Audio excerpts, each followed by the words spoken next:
Hai, selamat datang di channel DA Afrizal. Jangan lupa subscribe DA Afrizal. Kita langsung masuk ke tutorial dasar-dasar bahasa pemrograman JavaScript buat kalian semua yang mau belajar JavaScript, karena JavaScript memang lagi banyak dicari di Indonesia pastinya. Dan sebelum lebih jauh, sorry banget ini gua mukanya ketinggalan pas gua tidur, jadi gua nggak open cam ya untuk saat ini. Dan sekarang kita punya 10 materi yang pasti buat kalian semua yang baru nge-subscribe gue mungkin dan belum terlalu ngerti yang namanya bahasa pemrograman, gimana cara belajarnya, gimana cara memulainya. Jadi kita akan mulai ini semua dari nol buat kalian siapapun dimanapun itu bisa, tanpa harus menggunakan ijazah kuliah, SMA, SMP, apapun lah bisa pokoknya mah ya, terlepas dari segala macam profesi yang kalian punya. Yang pertama mungkin yang harus kalian tahu adalah apa itu JavaScript sendiri gitu ya. Mungkin banyak yang belum paham tentang JavaScript, apa sih, kenapa pada banyak yang ngomongin JavaScript kayak begituan. Lalu yang kedua, gimana caranya penggunaan JavaScript di dalam sebuah website. Ada banyak cara untuk menggunakan JavaScript, jadi nanti kita akan bahas juga. Dan yang ketiga itu ada penggunaan alert, prompt, log, dan comment. Untuk yang keempat ada variable, gimana cara kita mendeclare variable, variable ataupun mengisi value terhadap variabel itu sendiri. Di poin kelima kita akan belajar tipe data dan juga operator, karena tipe data itu memang banyak sekali di berbagai macam bahasa pemrograman. Itu tipe data memang sangat banyak, termasuk juga di JavaScript bro ya. Ada yang bertipe objek dan ada yang non objek. Lalu di poin keenam kita akan belajar JavaScript array method, dan di poin ketujuh kita akan belajar bagaimana cara melooping di dalam JavaScript menggunakan for, while, do while, dan apa bedanya antara ketiga hal tersebut. Lalu yang kedelapan kita akan belajar yang namanya conditional statement, if else, dan juga switch kalau secara teknisnya. Dan terakhir di nomor 9 itu ada tugas kecil buat kalian semua supaya bisa menambah jam terbang dalam belajar ngoding. So disclaimer dulu sebelum kita mulai ngoding, ini untuk pemula, nggak pernah ngerti coding sebelumnya. Gue akan jelaskan secara detail dan rinci per materi. Materi yang udah gue sebutin tadi gue akan jabarkan secara manusiawi, oke? Jadi buat subscriber gue yang udah mengerti, silahkan di skip aja. Kalau misalkan dari materi yang gue sebutin tadi kalian udah banyak paham, ya udah skip aja. Tapi kalau buat kalian yang baru pertama kali mau menyentuh JavaScript, bisa diklik langsung dari awal video ini, atau kalian mau skip ke beberapa segmen di dalam video ini. Udah gue bagi-bagi waktunya. Jadi kalau kalian mau belajar misalkan langsung ngajeleng gitu bro, atau loncat ke bagian array, silahkan masuk sana. Atau mau full, itu sangat berterima kasih gue, apalagi tanpa skip iklannya, karena disitulah sumber utama penghasilan gue. Jadi buat kalian yang belum tahu JavaScript, JavaScript itu bukan sekedar untuk merubah tampilan user interface UI, tapi juga bisa sebagai bahasa pemrograman atau scripting language untuk membuat sebuah game development atau web server, atau bikin aplikasi, APK juga bisa. Terus dia juga bisa, ya pasti bisa bikin website jadi lebih interaktif lagi. Jadi dengan JavaScript itu bisa membuat sebuah elemen HTML menjadi lebih dinamik lagi, lebih interaktif terhadap user. Contohnya misalnya bisa komponennya bergerak, di dalam website kalian bisa melihat animasi, itu kurang lebih bisa menggunakan JavaScript. Dan JavaScript ini dipakai di perusahaan untuk kebutuhan-kebutuhan tertentu, pastinya banyak banget, mulai dari IoT, terus misalkan machine learning. Dan untuk mempelajarinya sebenarnya di awal itu cukup mudah, tapi nanti ketika kalian udah mulai masuk dan mulai kecanduan sama JavaScript, disitulah titik letak kesulitannya bro ya. Jadi dinikmati aja, gue jamin kalian bakal bisa ngikutin dari nol sampai video ini selesai. Gue jamin siapapun lu itu, asal dicoba aja dan jangan lupa teliti. Baiklah, kita mulai langsung saja ngodingnya dari awal bro. Ya di sini di desktop kalian bisa lihat tidak ada apa-apa. Yang perlu kalian install hanyalah satu biji text editor yang perlu kalian download dulu di Google. Cari saja di Google itu VS Code namanya bro. Download sendiri manual VS Code, download lah pokoknya mah, pilih sesuai dengan sistem operasi yang kalian punya. Kalau kalian punyanya Windows 10 ya download VS Code-nya untuk Windows 10. Kalau Windows 8 ya untuk Windows 8, kalau Windows 7 ya untuk Windows 7 gitu ya. Kenapa VS Code? Ya karena gue seringnya pakai itu, dan gue ngertinya pakai itu, lebih senengnya pakai itu, gue nikmatnya pakai itu, jiwanya ada di situ gitu bro ya. Selama gue project gue selalu pakai itu. Intinya mah ikutin aja pakai itu bro ya, karena enak, asik, adem, ayem. Kalau udah pastikan komputer kalian itu punya browser, nggak mungkin nggak punya, pasti ada Google Chrome atau Microsoft Edge bawaannya Windows atau browser-browser lainnya, karena kita cuma bermain satu text editor, yang kedua browser. Udah itu doang untuk belajar JavaScript.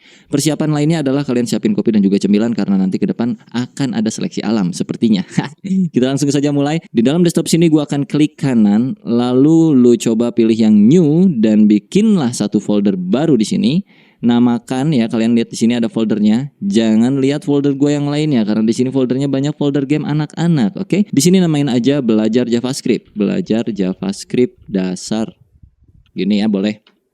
Lalu klik 2 kali foldernya. Akan muncul seperti ini, betul? Sama. Nah, kalau kita udah muncul seperti ini bro, lu pergi dulu ke bagian view seperti biasa. Ini setiap tutorial gue selalu ulang-ulang supaya kalian gak bingung nanti ke depannya. Klik tombol view ini, perhatikan di bagian sebelah tengah sini bro, ada yang namanya file name extension. Make sure, pastikan lu centang file name extension ini. Kalau tidak dicentang, lu akan kebingungan dengan nama file JavaScript yang kalian udah bikin nanti ya. Ini kalau gua nggak centang, pokoknya bakal bingung. Mending lu centang aja ini. Terus kita klik kanan di area folder sini, New Text Document, sampai muncul seperti ini. Nah, kalian perhatikan di sini ada titik .txt, yang artinya txt itu adalah extension file name-nya. Kalau gua nggak centang ini, titik txt tidak akan muncul. Sekarang, rename ini menjadi index titik HTML. TXT-nya hapus aja menjadi seperti ini. Kalau sudah kalian enter dan nanti akan muncul kayak beginian, tinggal di yes aja. Sampai berubah index.html-nya menjadi logo Chrome atau logo browser bawaan kalian, atau bahkan tidak ada logonya sama sekali. Tidak apa-apa. Kalau udah seperti ini, kalian bisa klik Windows Explorer atau tombol Windows di keyboard kalian sampai muncul seperti ini, lalu ketik VS Code. Muncul VS Code seperti ini, tinggal klik aja.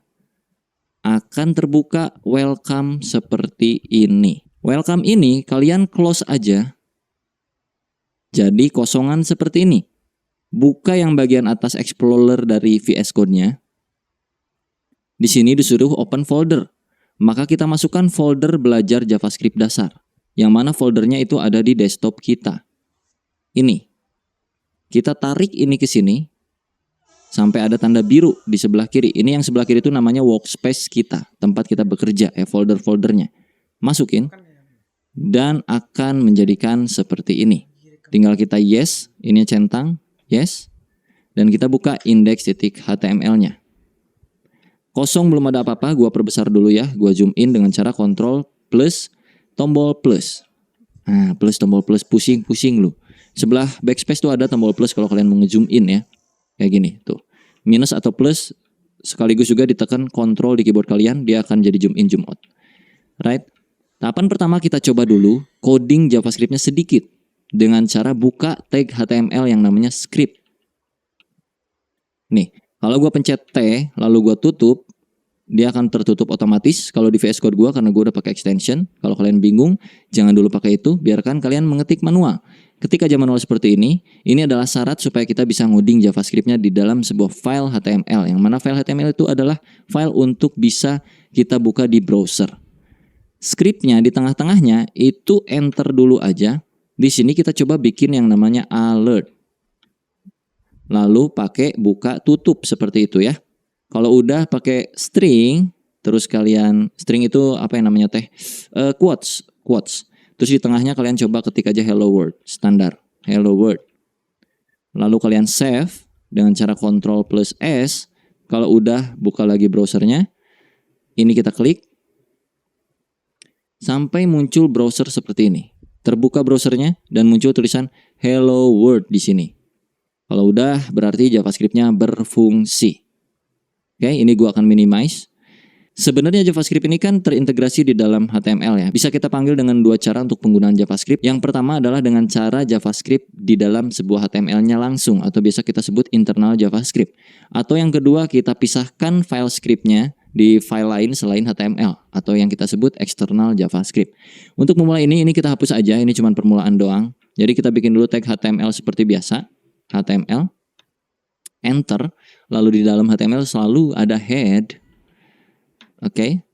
Lalu di sini selalu ada body. Nah, untuk scriptnya itu kita akan taruh di atas slash body ini. Ya. Kita akan pakai internal JavaScript. Di dalam body sini, gue akan pakai script yang kayak tadi lagi. Lalu ditutup. Di tengah-tengahnya gue kasih alert lagi. Hey. Kayak gini. Jangan lupa titik komanya. Untuk di bagian head itu mungkin kita taruh title aja supaya yang penting ada isinya. Title Dea Afrizal. Atau nama kalian. Kalian cuekin warna yang ada di tampilan gue. Biarkan ini extension gue ngaco VS Code-nya ya. Pokoknya kalau warnanya beda biarin aja. Kalian coba save dan reload lagi browsernya. Refresh tombolnya ada di sini. Muncul hey. Oke, berarti script JavaScript internal kita berfungsi. Karena gua nggak mau internal, gue pengennya eksternal. Jadi kita bikin satu file baru di dalam workspace kita sebelah kiri sini. Create aja di sini, ini new file bro, ya, yang ini, klik. Terus kalian bikin yang namanya, contohnya apa ya? Main.js. Main itu artinya utama, bukan main bermain, bukan, tapi utama. Enter aja. Di dalam sinilah script yang akan kita eksekusi, yang akan kita panggil di dalam HTML. Jadi, script yang tadi di dalam HTML, ini bagian tabnya ya, ini main.js, ini index HTML. Ini kita akan hapus, kita tinggal panggil aja main.js-nya. Cara panggilnya, script, tutup scriptnya. Kalian jangan main di tengah sini, tapi main di sebelah sini. Kalian spasi dulu. src, nah kayak begini, pakai quotes. src itu artinya source-nya dari mana nih script nih. Source-nya adalah dari main.js. Jadi kita tinggal ketik aja di sini main.js. Kalau udah di save, supaya tampilan websitenya seenggaknya ada tulisan sesuatu. Jadi kita di sini tulis aja H1 belajar JavaScript dasar. Save. Jangan lupa buka tutup elemennya. Untuk JavaScript-nya seperti ini. Dan ini akan memanggil file main.js yang artinya JavaScript yang ada di dalam main.js akan terpanggil otomatis di HTML sini. Jadi kalau gua buka browser, pas gua refresh, dia udah muncul belajar JavaScript dasar tapi belum ada alertnya. Alertnya nggak perlu kita ketik lagi di sini karena kita udah pakai eksternal JavaScript. Yang mana eksternal JavaScript-nya? Yaitu yang main.js. Ini. Di sini kita coba alert. Hey ho. Save. Oke. Kalau sudah kita refresh lagi browsernya. Hey ho-nya udah masuk. Artinya eksternal JavaScript kita sudah berfungsi. Oke, sekarang kita akan belajar yang namanya alert, prompt, log, ataupun comment. Alert itu kurang lebih yang memunculkan ke bagian halaman browser seperti tadi kalau kita refresh. Ini alert, itu bawaan dari JavaScript-nya. Terus ada juga yang namanya prompt, ada juga yang namanya log, dan codingan itu bisa juga di comment, yang artinya tidak akan tereksekusi. Kita mulai dulu ya. Ini kalau kita nggak mau pakai, kalian bisa ketik Ctrl tekan plus slash yang ada di sebelah shift keyboard kanan kalian. Jadinya seperti itu. Atau kalau pusing, di sebelum alert sini kalian pencet aja slash. Jadinya seperti ini. Kalau kalian save, terus refresh lagi browsernya, alertnya tidak berfungsi. Yang mana artinya slash ini adalah sebuah blok komen supaya codingan kalian tidak akan tereksekusi. Tujuannya apa? Tujuannya untuk memberitahu kepada developer lainnya, kepada programmer lainnya kalau bagian codingan ini adalah codingan apa, misalnya kayak gitu kurang lebih. Dan juga bisa dengan cara seperti ini. /bintang. Misalnya sini alert lagi lalala. Lalu di sini bintang-bintang slash. Yang artinya ini sama saja. Kalau kita refresh tetap tidak berfungsi. Tapi kalau ini kita buka, dia akan muncul lalala ke sini. Nah, lalala. Oh iya, untuk yang bagian quotes itu bisa quotesnya 1 ataupun quotesnya 2. Kayak yang tadi. Kalau gua kayaknya pakainya 1 aja ya, lalala. Ini bisa 2 seperti ini ataupun bisa 1. Tapi sekarang kita pakainya 1 aja, nggak usah 2. Untuk alert kurang lebih seperti itu. Jadi semoga kalian paham. Penggunaan alert itu untuk supaya ada pop-up-nya. Dan yang kedua kita akan pakai yang namanya console log. Console.log. Misalnya di sini hey ho lagi. Save. Apa bedanya dengan alert? Si console log ini akan muncul ke halaman yang berbeda, bukan di bagian pop-up. Kalau kalian ini save, jangan lupa Ctrl S ya untuk nge-save ya. Kalau nggak di Ctrl S atau nggak di save itu nggak akan berubah. Jadi pas kalian reload di sini tidak terjadi apa-apa. Tidak seperti alert, bro. Kalau alert kan muncul pop-up. Kalau console log itu ada di bagian sini. Perhatikan. Klik kanan di browser kosongan ini. Bagian inspect diklik di paling bawah sini. Akan muncul seperti ini ya, bro. Sama kan ya? Pergi ke bagian console sini. Lalu hey ho-nya ada di sini. Nah, ini yang dinamakan untuk kebutuhan troubleshooting ke depannya. Biasanya kita kalau kerja itu troubleshooting ya, kalau di bagian JavaScript itu via log atau console log seperti ini. Jadi nanti data ataupun apapun yang kita bikin itu biasanya muncul dulu di sini sebelum kita eksekusi untuk munculkan kayak macam fitur-fiturnya ke dalam browser gitu, ke dalam user interface yang bisa dilihat sama orang. Nah, kalau di sini itu sebagai troubleshooting atau debugging di dalam proses pengembangan development web, kurang lebih kayak gitu. Lalu di poin ketiga kita kali ini ada yang namanya prompt. Kalau kalian di sini ketikkan prompt, lalu pakai kurung buka kurung tutup seperti ini, lalu di dalamnya string, masukkan misalnya usia Anda, pakai tanda tanya, save, lalu kalian buka lagi browsernya. Prompt itu artinya akan memunculkan pop-up, tapi sekaligus juga menyuruh usernya untuk mengisikan isian pop-up-nya apa. Ini gua close dulu by the way console log-nya. Kita refresh, akan muncul seperti ini. Masukkan usia Anda, taruhlah di sini 30. Oke. Tidak terjadi apa-apa karena kita belum melakukan apapun terhadap sintaks yang udah kita bikin saat ini, bro. Baru cuman kayak ginian doang ya, pastinya belum ada apa-apanya dong, belum ada interaksinya. Jadi kita masuk ke materi berikutnya yaitu variabel. Ini di bawah sini gue akan bikin yang namanya variabel. Variabel itu kurang lebih sebuah wadah untuk lu menampung sesuatu. Sesuatunya itu apa? Boleh inputan dari user ataupun sebuah nilai tertentu, terserah kalian, sesuai yang kalian pengenin gitu, bro. Contoh di sini gue bakal bikin variabel untuk menampung usia kita. Untuk membuat variabel di JavaScript itu bisa pakai var spasi, nama variabelnya apa? Taruhlah usia. Lalu diikuti dengan sama dengan, setelah sama dengan adalah nilainya. Nilai usianya berapa? Taruh usia gua 30. Oke. Kalau udah kayak gini di save aja. Untuk bagian prompt itu gua akan hapus dulu. Seperti itu. Untuk bagian console log gua akan pindahkan ke bawah. Ini di cut, Ctrl X. Ini di bawah kalian Ctrl V, paste. Oke, setelah hey ho, kalian tambahkan di sini sedikit. Hey ho, usia kamu adalah spasi. Di sini pakai plus. Masukinlah variabel ini, usia ke sini. Yang artinya, hey ho, usia kamu adalah plus usia. Maksudnya di sini adalah kita akan mencari tahu nilai dari usia itu berapa sih gitu. Makanya dipanggil di console log, usia kamu itu berapa? Yang mana di sini nilai usia adalah 30. Maka nanti ke konsol akan muncul, hey ho, usia kamu adalah 30 gitu. Kita coba ya. Save, terus pergi ke browser, refresh, inspect elemen lagi, terus pergi ke bagian konsol. Kalau nggak muncul, ini ada di bagian sini, konsol. Hey ho, usia kamu adalah 30. Artinya variabel usia berhasil dibuat, bro. Ini usia udah berfungsi dengan variabel bernilai 30. Nah, untuk bikin variabel itu ada banyak cara. Yang pertama bisa pakai var untuk menampung variabelnya, atau menggunakan cons untuk menampung variabel juga sama. Con x misalnya sama dengan 1. Dan juga ada let. Let y sama dengan 2, misalnya kayak gitu.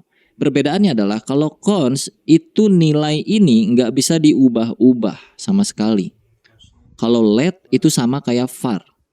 Let itu nilainya bisa berubah. Cons itu kayak konstanta. Kalau let itu kayak biarinlah, ya kan, bahasa Indonesianya let tuh biarinlah, mau diubah juga bebas.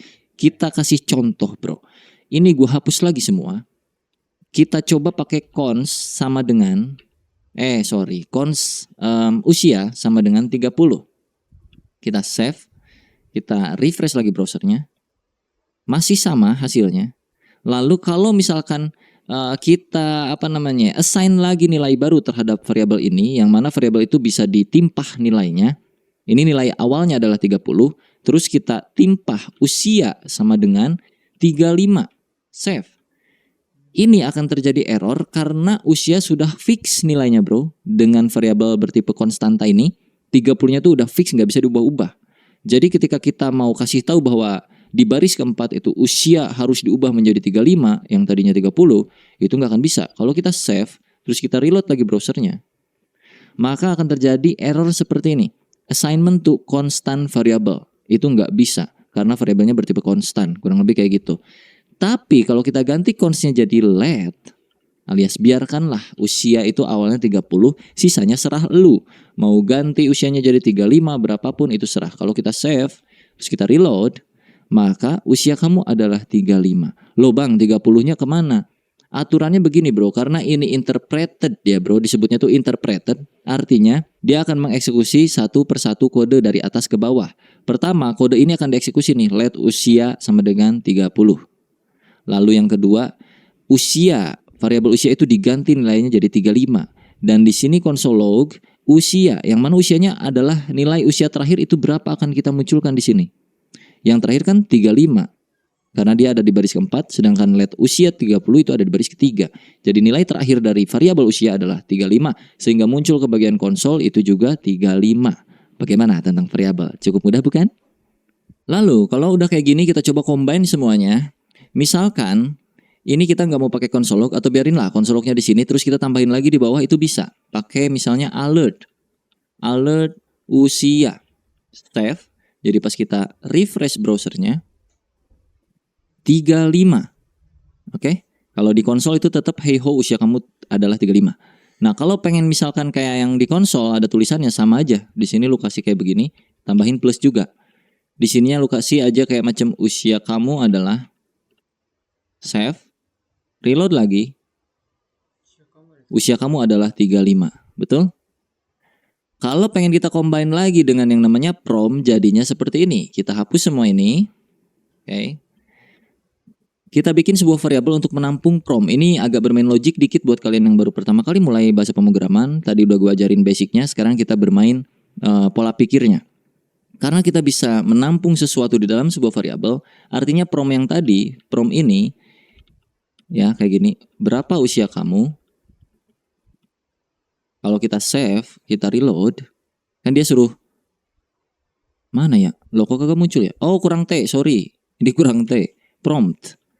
Kalau kita save, terus kita reload, berapa usia kamu? 33. Nah, gue pengen setelah usernya menginputkan usianya berapa, gue pengen sistemnya bakal munculin pop-up usianya tuh berapa sebenarnya. Ya. Jadi, artinya prom ini kita masukin aja ke sebuah variabel. Di sebelah kiri kita bikin dia let usia sama dengan, kayak yang tadi ya bro. Nah, daripada kita mengetikkan secara manual di sini usianya 30, gue pengen tuh user aja yang ngetikin usia lu berapa, ntar dijawab sama sistem usianya sebenarnya berapa, kayak gitu kurang lebih. Di sini tinggal kasih alert aja, usia Anda adalah plus usia, sama aja kurang lebih. Cuman kita masukin prom ke dalam sebuah variabel. Kalau udah di save, terus kalian reload lagi browsernya, berapa usia kamu? Taruhlah 45. Kalau oke, muncul alert usia Anda adalah 45. Berhasil teman-temanku? Oke, kita lanjutkan. Untuk yang ini gue akan hapus dulu. Bagian ini juga gue hapus. Kita akan coba cari tahu tipe data di JavaScript itu ada apa aja. Tipe data itu kurang lebih value dari sebuah variabel tuh bernilai apa, jenisnya. Contoh, let x, let nama sama dengan, pakai kutip seperti ini, Dea Afrizal.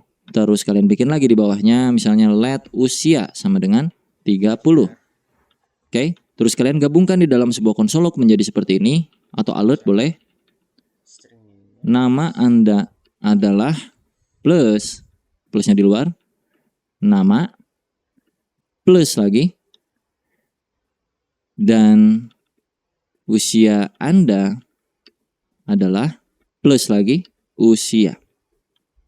Kalau di save menjadi, nama Anda adalah Dea Afrizal dan usia Anda adalah 30. Oke, nama ini bertipe string. Gue akan kasih komentar di sini. Tipe string. Usia berarti tipenya adalah integer atau number. Integer number. Karena dia angka. Untuk angka itu nggak perlu pakai string seperti ini. Kutip atau quote seperti ini nggak perlu. Karena dia bertipe angka. Misalkan gue punya tinggi badan. Let tinggi badan. Nah, kalau dua kata seperti ini, dua suku kata. Kata kedua itu gua huruf besar biasanya, atau ini tuh di bahasa pemrograman disebutnya camel case sebutnya ya. Jadi kata pertama itu huruf kecil semua, terus untuk kata keduanya itu awalan dari kata keduanya itu kapital. Tinggi badan itu misalkan gua pengen ada komanya.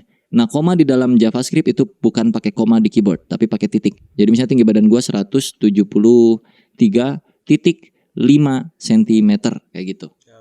Ini biasanya tipe double disebutnya atau float.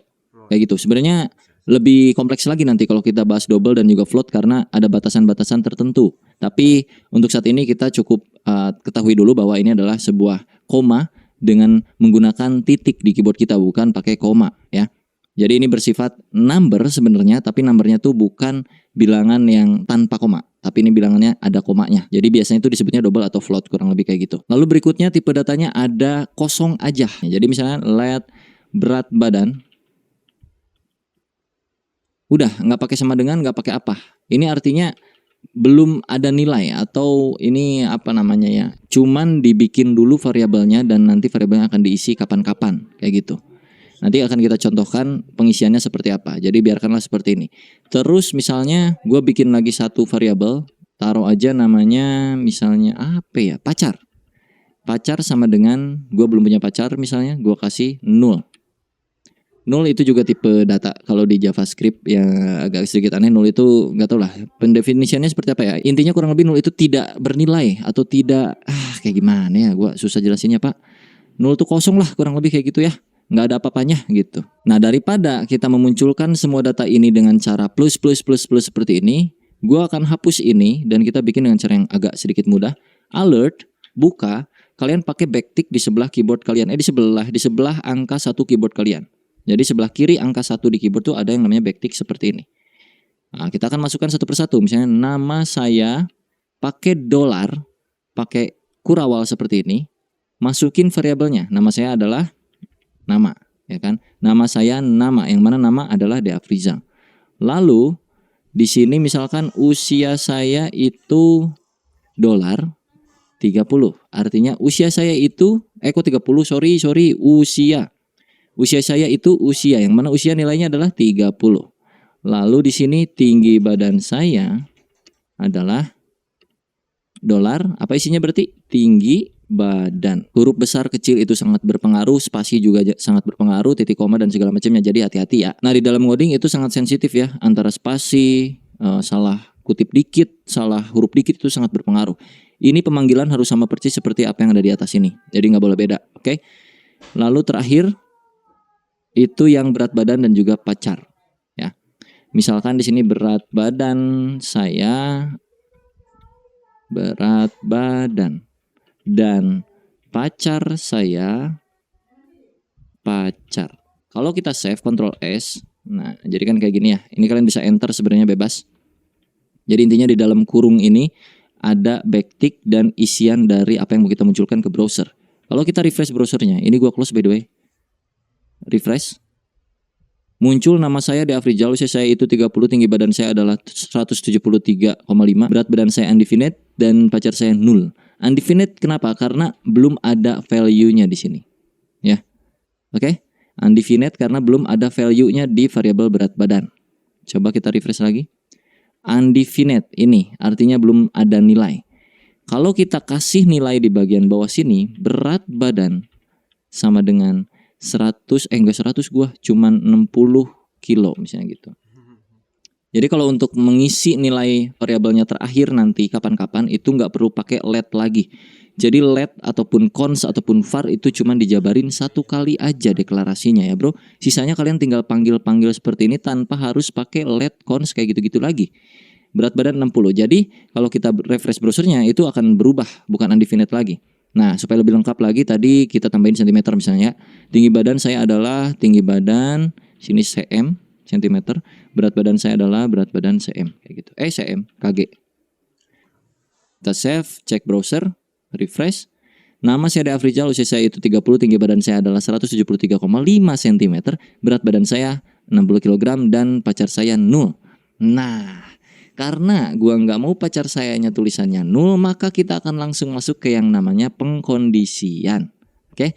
Supaya di alert sini nggak muncul kondisi 0, maka kita mesti validasi.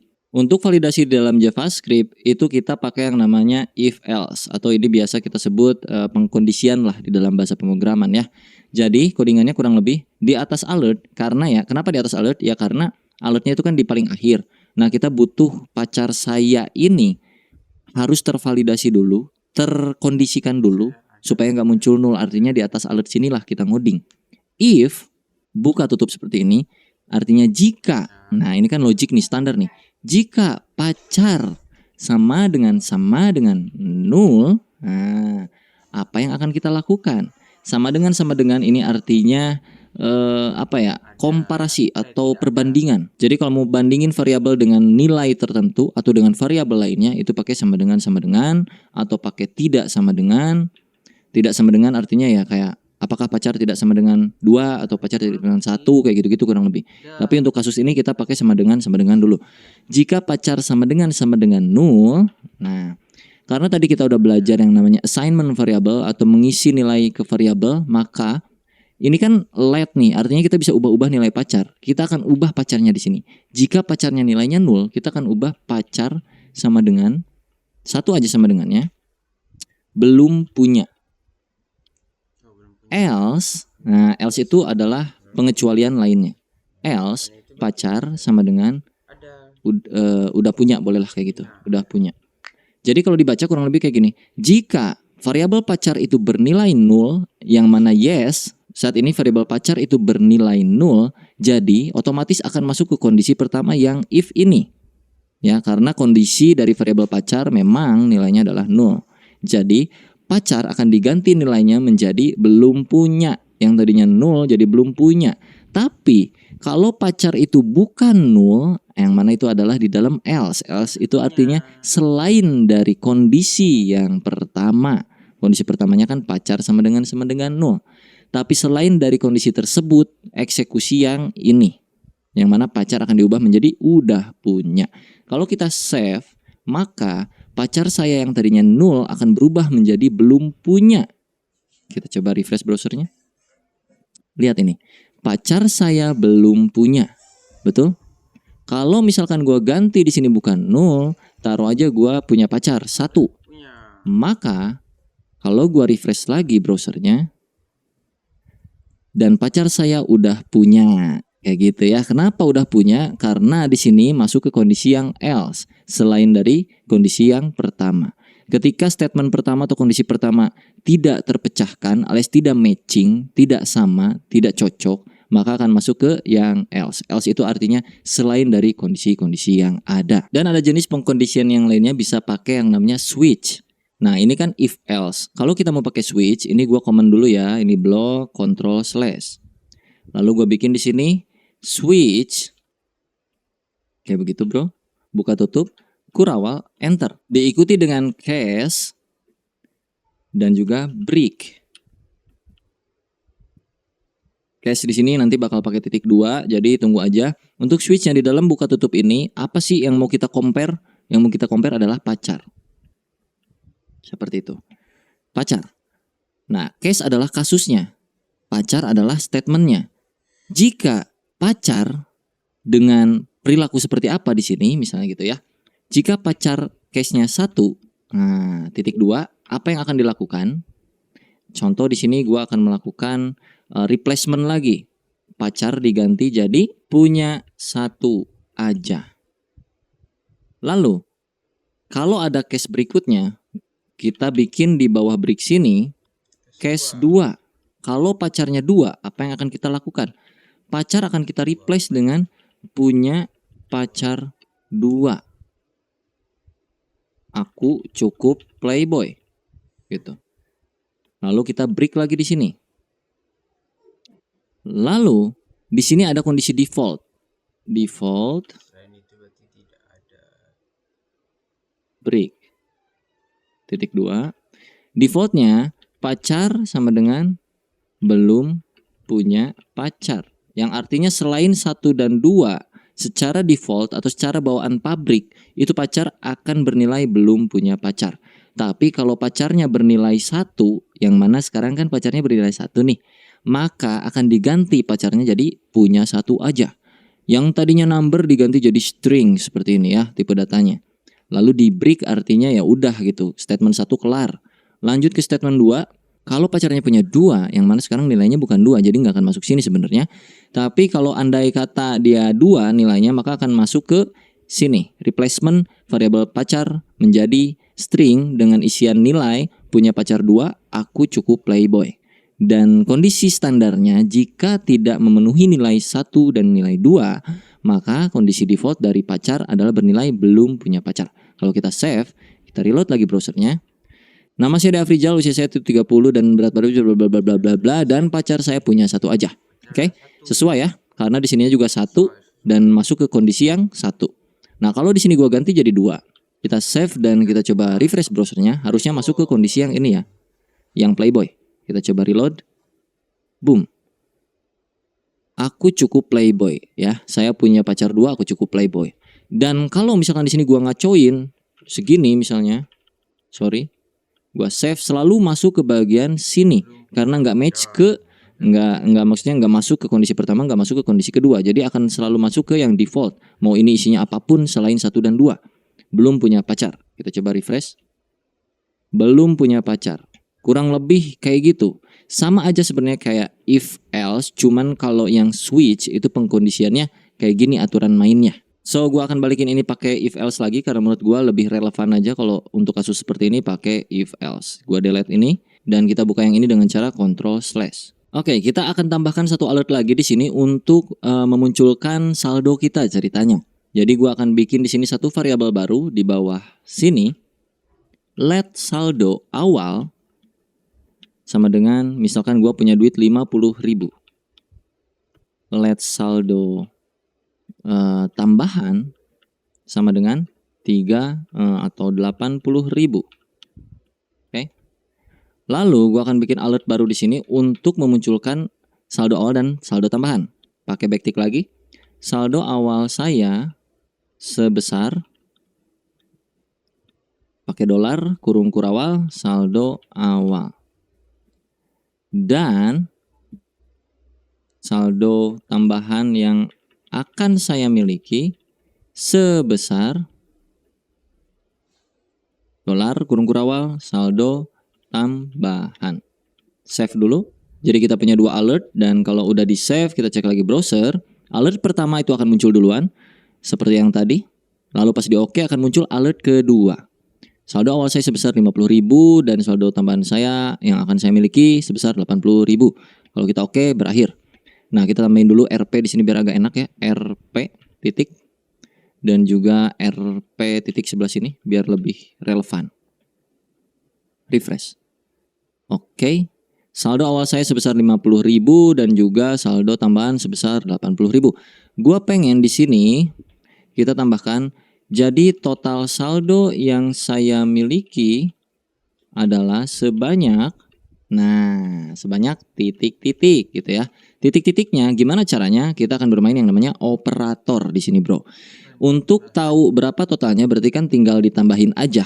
Nah, cara menambahkannya kita bikin dulu 1 variabel penampung nilai akhir dari saldo kita. Kita akan pakai cons di sini. Nilai saldo akhir sama dengan saldo awal ditambah saldo tambahan. Artinya, variabel saldo akhir adalah sebuah rumus. Rumusnya adalah saldo awal ditambah saldo akhir. Kayak Microsoft Excel, bro. Kurang lebih kayak gitu. Kalau di save, jadi di sini sebanyaknya adalah sebanyak RP titik panggil kurung kurawal saldo akhir. Kalau udah di save, kita cek lagi ya ke browser, refresh, oke. Dan saldo akhir yang saya miliki adalah sebanyak 130.000 rupiah. Sudah sesuai. Apakah kalian berhasil? Oke, kita akan lanjutkan lagi. Misalkan di sini kalian punya hutang. Jadi kita akan bermain yang namanya operator ya kan, plus, minus, kali, bagi kayak gitu-gitulah standar. Sebenarnya kalau di codingan untuk level yang saat ini nggak begitu rumit. Jadi taruhlah di sini kalian punya hutang, cons hutang sama dengan kalian punya hutang misalnya 30.000 dah. 30.000.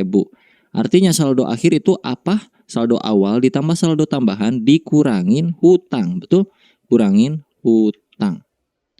Jadi mestinya 5 plus 8 kan 13 nih. Dikurangin 30.000 jadinya 10.000 harusnya 100.000 terakhir ya kan. Kita coba reload lagi browsernya. Reload yang kedua. Nih. Jadi saldo yang saya miliki adalah sebanyak 100.000 rupiah karena ada hutangnya. Kalau misalkan pengen kali-kalian ya udahlah kalian bikin lagi aja di sini misalnya cons X sama dengan 3, cons Y sama dengan 5, Cons Z sama dengan X dikali Y. Misalkan kayak gitu. Untuk memunculkan Z-nya berarti tinggal di sini alert Z. Atau kalau pengen lebih bagus lagi ya kayak pakai backtick lagi tadi gitu bro. Misalkan nilai X sama dengan X. Dan nilai Y sama dengan Y. Maka hasilnya adalah Z. Ya. Nilai X sama dengan X dikali nilai Y sama dengan Y, maka hasilnya adalah Z. Kalau kita save, alert pertama itu akan muncul yang ini, sisanya sama aja kayak tadi. Pas kita reload, nilai X sama dengan 3 dikali nilai Y sama dengan 5, maka hasil akhirnya adalah 15. Kalau dibagi, ini kita bagi, misalnya X dibagi Y. Taruhlah X-nya 9, Y-nya 3. Jadi kalau kita save, otomatis ini ganti dulu nih. Tadinya kali jadi dibagi. Nilai X dibagi nilai Y, maka hasilnya adalah kita refresh. Nilai X sama dengan 9 dibagi nilai Y sama dengan 3, maka hasil akhirnya adalah 3. Kalau misalkan ininya 2, gimana kan 9 bagi 2 susah tuh, 4,5. Munculnya apa di sini? Kita coba aja save gitu bro. Reload lagi browsernya. Nah, nilai X sama dengan 9, nilai Y sama dengan 2, maka hasil akhirnya 4,5. Berubah tipe datanya yang tadinya integer menjadi float atau double atau desimal gitu kurang lebih ya. Walaupun sebenarnya sama-sama aja masih number juga, number. Oke, karena ini udah mulai mumet, kita hapus semuanya. Ingat-ingat aja atau kalian playback videonya ulang lagi ke belakang. Kita akan belajar ke tahapan berikutnya yang namanya array. Variabel bersifat array. var mah jadul ya. Jadi var itu udah nggak terlalu dipakai sekarang di JavaScript. Disebutnya udah deprecated gitu ya bro. Dan sekarang itu diganti ke let jadinya untuk standarnya. Kok cat sih let? Dan cons ya, let dan cons. Taruhlah di sini kita punya let nama guru sama dengan untuk array itu kita pakai kayak beginian, siku-siku. Di dalam array itu bisa menampung banyak nilai. Ya, jadi satu variabel array itu bisa menampung nilai berjumlah banyak. Nilainya mau apapun bebas. Taruhlah nama guru pertama adalah Jody. Ya, pakai quotes dulu seperti biasa di dalam siku ya. Setelah quotes itu pakai koma, artinya ini adalah nilai kedua dari variabel nama guru. Yang pertama Jody, yang kedua bunga, lalu koma lagi, spasi, quotes lagi. Misalnya ini siapa? Rahman. Dah 3 biji aja dulu. Lalu kalau kita alert nama guru. Save, reload lagi browsernya, refresh, Jody, bunga, Rahman. Oke? Array itu selalu kaitannya sama siku-siku. Jadi kalau misalkan kita mau manggil array yang ke pertama ini, Jody, maka di sini kita pakaiin siku seperti ini. Jody itu ada di urutan keberapa? Ini urutan pertama, ini urutan kedua, urutan ketiga. Itu secara bahasa manusia. Tapi kalau di dalam bahasa pemrograman, itu angka pertama mulai dari 0. Jadi urutan pertama itu bukan 1, tapi 0. Ini 0, ini 1, ini 2. Kalau kita mau manggil Jody, itu di sininya berarti 0. Artinya nama guru yang muncul ke bagian pop up itu hanya nama guru dengan urutan ke 0. Ini namanya array ya bro ya. Kita coba reload. Jody yang muncul di sini. Kalau kita pengen Rahman berarti kita harus tahu urutannya. Jody, bunga, Rahman. Rahman bukan ketiga bro, tapi kedua. Karena dari sini kan 0, 1, 2. Jadi di sininya pakai 2 seperti ini. Save. Kita reload lagi. Pew. Rahman. Kalau bunga berarti dia ada di nomor 1. 0, 1, 2. Save. Kalau kita reload, bunga. Berhasil ya. Nah kalau kita mau tambahin isi arraynya itu kayak gimana? Bisa di sini kayak gini lagi atau kita bisa tambahkan di luar. Contoh, di sini gue pengen nama guru itu bertambah dari tadinya 3, sekarang kita tambahin beberapa biji, 2 misalnya. Jadi kita ketik aja nama guru titik push. Yang artinya push itu untuk masukin nilai baru ke dalam sebuah variabel array. Nah, push ini push kemana? Push ke nama guru. Masukin di sini string secara langsung. Taruhlah kita akan memasukkan Dea dan juga kita akan memasukkan Fikri. Kalau kita save, jangan lupa pemanggilannya kita munculin semua dulu. Supaya memastikan bahwa Dea dan Fikri masuk ke dalam list nama-nama guru. Karena kita udah push lewat metode ini. Kita save dan reload browsernya. Sekarang sudah bertambah Jody, bunga, Rahman, Dea, Fikri. Kalau kita mau hilangkan nilai pertama di dalam array ini, urutan ke-0 ya, urutan pertama atau indeks ke-0, itu disebutnya, urutan tuh disebutnya indeks kalau di bagian looping lagi. Kalau di bagian apa nih namanya teh? Array. Jadi indeks ke-0 itu Jody akan kita hapus dengan cara seperti ini.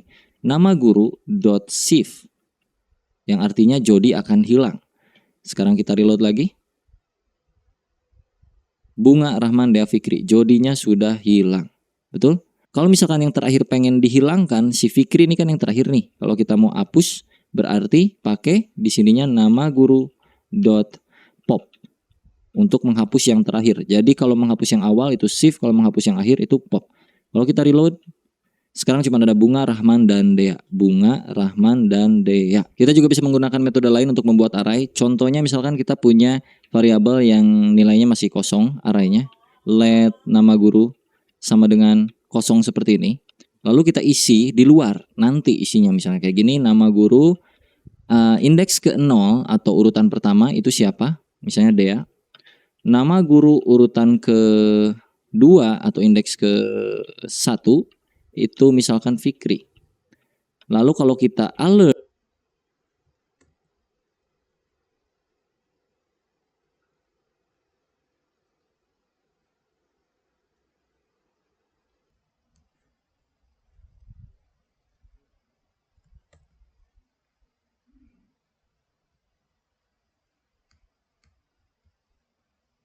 nama gurunya, maka yang terjadi adalah kalau kita refresh Dea dan Fikri. Jadi sama aja kayak tadi, tapi ini karena kebetulan nama gurunya itu bersifat let, artinya bisa ditimpah lagi nilainya. Jadi yang awalnya nilainya kosong itu kita isi dengan cara seperti ini. Yang artinya nama guru di urutan pertama itu diisi dengan Dea, nama guru di urutan kedua alias indeks 1 itu diisi dengan nilai Fikri. Kalau misalkan kita mau hapus lagi nilai pertama itu sama aja nama guru titik apa tadi? Shift. Jadi Dea bakalan hilang. Refresh. Fikri doang tersisa. Kalau pengen hapus Fikri berarti pop. Kayak gitu. Refresh, sisa Dea. Kurang lebih kayak gitu, bro. Oke, sekarang kita akan hapus ini semua karena kita akan belajar yang namanya looping. Yang pertama kita akan belajar yang namanya for loop. Jadi looping ini untuk mengulang sesuatu berkali-kali. Kita contohkan dulu kalau tanpa for loop ya. Misalkan di sini gue punya alert atau punya console log deh. Kita main console log sekarang. Nama saya Dea. Oke, save. Terus kita buka browser. Bagian inspect element kita cek kalau console log seperti biasa. Pergi ke sini. Nama saya Dea. Nah kalau gue pengen nama Dea-nya muncul 3 kali. 1, 2, 3 dengan cara copy paste aja gitu bro ya. Ini di blok, Ctrl C, Enter, Ctrl V. Enter lagi Ctrl V, enter lagi Ctrl V. Untung gak salah nyebut anjir. 1, 2, 3, 4. Sebanyak 4 kali karena dia terlooping sebanyak 4 kali. Kita coba reload. Ya kan? 1, 2, 3, 4. Nah, kalau dengan for kita nggak perlu capek-capek ngetik satu persatu seperti ini. Oke, jadi tahapan pertamanya adalah kalian ketikkan for yang artinya tuh untuk melooping ya. Yang artinya kita akan mengulang data sebanyak sekian kali terserah kita maunya berapa. Jadi tahapannya ada 3 biji statement yang harus kalian tulis di sini. 3 statement. Statement pertama itu ya udah langsung aja sini ya. Kita bikin satu variabel. Statement pertama itu untuk initialisasi variabel. Jadi taruhlah di sini ada variabel bernama i dengan nilai awal sebanyak 1 atau 0. Nilai i awal tuh 0. Titik koma. Lalu statement keduanya adalah perkondisiannya. I akan berhenti ketika kapan? I akan berhenti jika I kurang dari sama dengan 10 misalnya, titik koma. Lalu apa yang akan kita lakukan? Di sini adalah I sama dengan I plus 1. Contohnya seperti ini. Lalu pakai kurung kurawal. Ntar gua bacain deh kayak gimana keterangannya ya. Dan di sini kita akan melooping console.log sebanyak berapa kali di sini? 10 ya. Dengan isian Dea Afrizal. Jadi kalau ini dibaca kurang lebih variabel pertama itu i bernilai 0 di awal kali sebelum ini terlooping. Lalu jika i-nya kurang dari 10, maka apa yang akan dilakukan? I-nya akan ditambahkan nilai i ditambah 1. Yang artinya misalkan ya 0 terus akan terlooping sekali, berarti 0-nya plus 1 jadi 1. Lalu 1 akan lanjut lagi menjadi 1 plus 1 jadi 2. 2 akan dilanjut lagi jadi 2 plus 1 jadi 3 sampai mencapai ke kondisi yang ada di tengah sini, statement kedua. yang mana statement kedua adalah kondisinya. Jadi I akan berhenti kalau nilai I-nya itu kurang dari 10. Sorry kalau kayak gini, berarti kalau kita baca itu nilainya nggak akan sebanyak 10 tapi sebanyak 11 karena di sini mulainya dari 0. 0 sampai ke 10 itu akan jadi 11 ya, nggak 0, 1, 2, 3 lu hitung deh, itu bakal 11 nilainya. Tapi kalau di sininya 1 sampai ke kurang dari sama dengan 10, artinya dia akan mencapai 1, 2, 3, 4, 5, 10, berarti 10 biji de average-nya. Jadi kalau kita save dan kita reload, ini akan muncul sebanyak 10 kali. Nah, 10 de average. Kalau misalkan ininya 20, maka ini akan berubah jadi 20. 20 de average. Itu untuk perulangan menggunakan for. Yang fungsinya supaya kita nggak harus ngetik console log sebanyak 20 kali ya kan. Ya kali lu ketik 20 biji anjir console log sepanjang itu males juga ya kan. Jadi mending di looping aja sebanyak ini gitu kurang lebih bro. Nah, kalau misalkan kita punya data array di sini, cons, misalkan nama guru yang tadi ya sama dengan Dea, Fikri, misalkan Retno sama Bunga, ada 4 ya kan.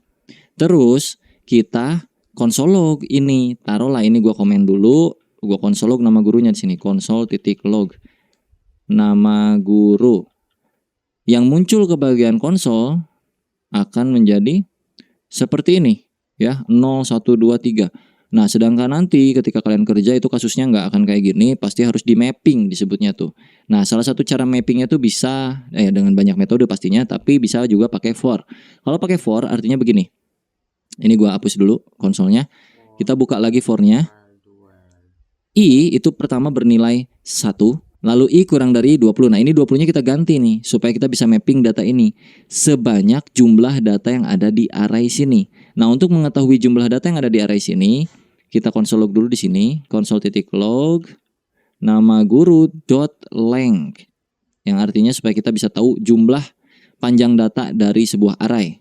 Oke, kalau kita reload maka ada 4 nih jumlah datanya.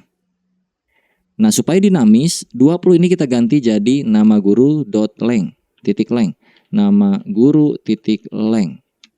Kayak gitu. I sama dengan I plus 1 atau kita bisa ganti dengan cara I plus plus. I plus plus itu artinya I sama dengan I plus 1. Penulisan di sebuah codingan ya, biar lebih sederhana pakai I plus plus. Untuk bagian console log kita bisa hapus aja. Nah, lalu kita console log di sini nama gurunya. Ini hapus isiannya.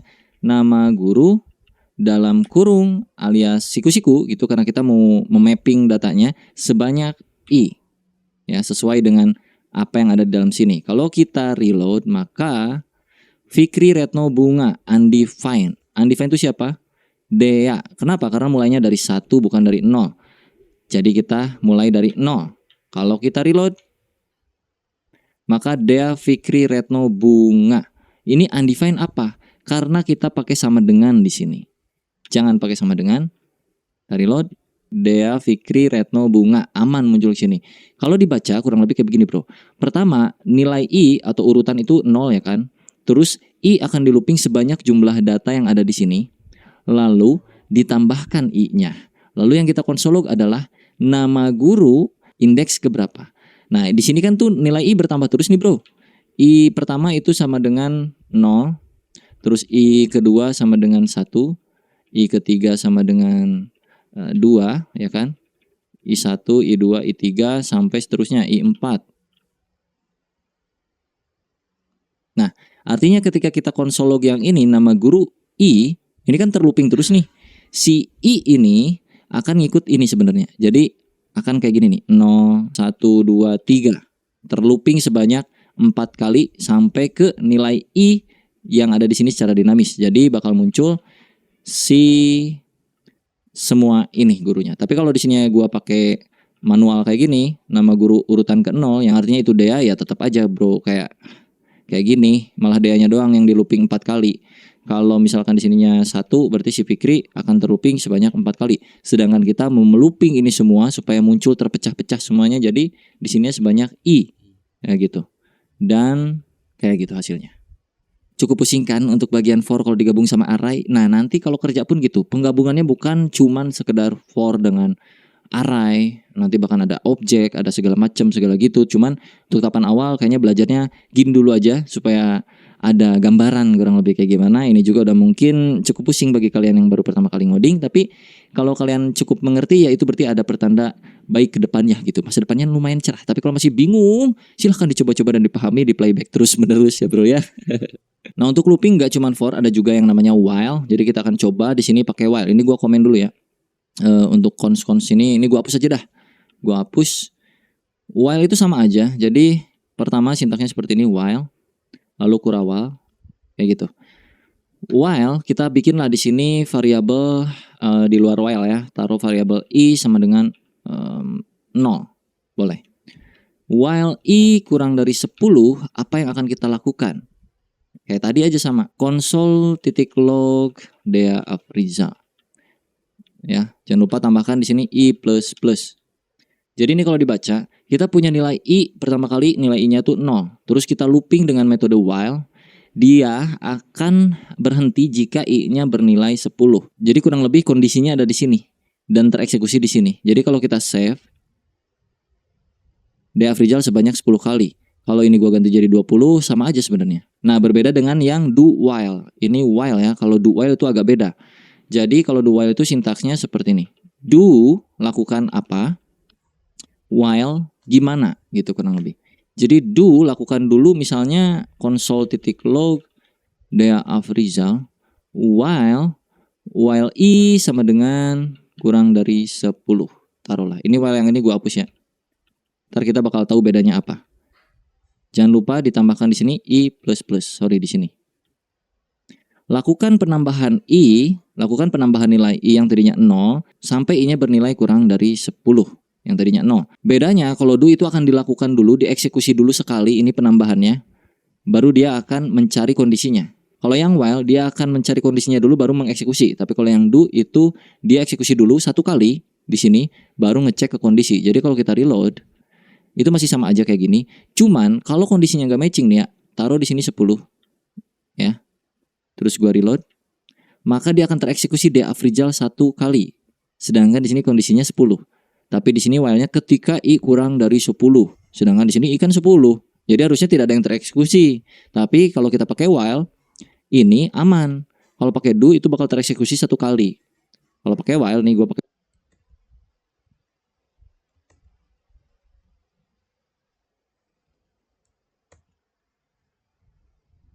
while lagi ya. While i kurang dari 10, lakukan i++, console.log Dea Afrizal.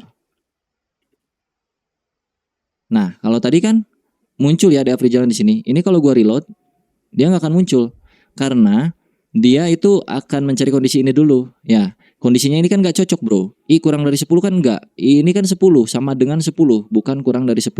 Kurang dari 10 itu 9, 8, 7, 6, 5, 4, 3, 2, 1 kayak gitu. Nah, jadi si while itu nggak akan mengeksekusi codingan yang ada di dalam sini kecuali kondisinya cocok.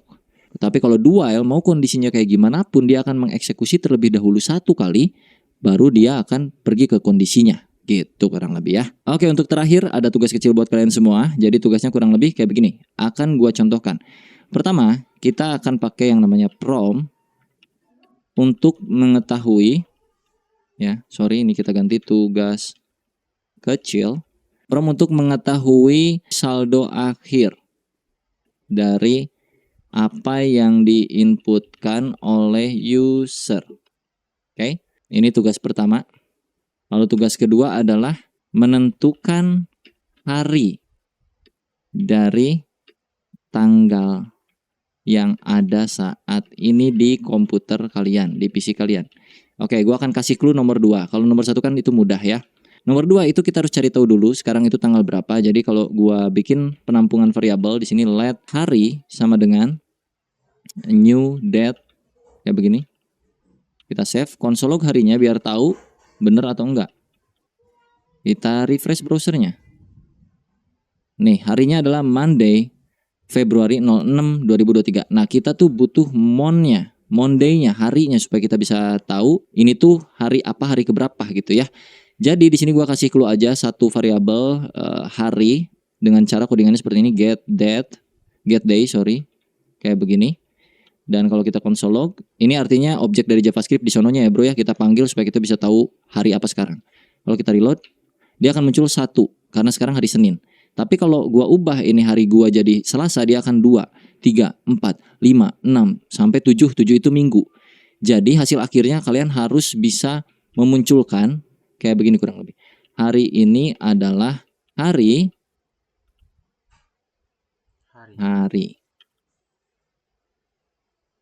Hari ini adalah hari 1. Nah, satunya ini ganti jadi Senin. Ya, kalau 2 berarti jadi Selasa. Kalau 3 jadi Rabu, kayak gitu-gitu. Ini mau konsolog, mau alert juga boleh. Terserah kalian. Tugasnya kurang lebih itu aja untuk kalian. Silahkan diulik semuanya. Dan nanti kalau udah kelar silahkan tag Instagram gue dea.afrizal. Kalian tag aja hasil tugasnya untuk nomor 1 dan nomor 2. Kalau berhasil gue akan restory ya bro ya. Kurang lebih kayak gitu untuk belajar JavaScript di video kali ini. Mungkin nanti akan ada lanjutan di part 2-nya, masih untuk pemula, sampai nanti kita akan belajar yang advance seriesnya. Semoga bermanfaat buat kalian. Jangan lupa diklik tombol subscribe-nya dan juga loncengnya, karena gue akan update terus setiap hari seputar bahasa pemrograman ataupun teknologi lainnya. Thank you banget udah nonton tutorial ini sampai akhir. Buat kalian yang struggling sampai sekarang dan mencoba-coba walaupun error tapi tetap mencoba, tetap semangat. Karena gue yakin suatu saat lo akan berhasil. Yang penting teliti dan juga cermati apa yang kalian ketik. Dan perhatikan aja, beda koma itu ngaruh, beda titik itu ngaruh, beda spasi itu juga ngaruh, huruf gede, huruf kecil itu juga berpengaruh. Jadi silahkan di troubleshooting sendiri. Semoga bermanfaat, sampai jumpa di lain waktu. Semoga harimu menyenangkan. Salam God bless, kurung kurawal, bye-bye.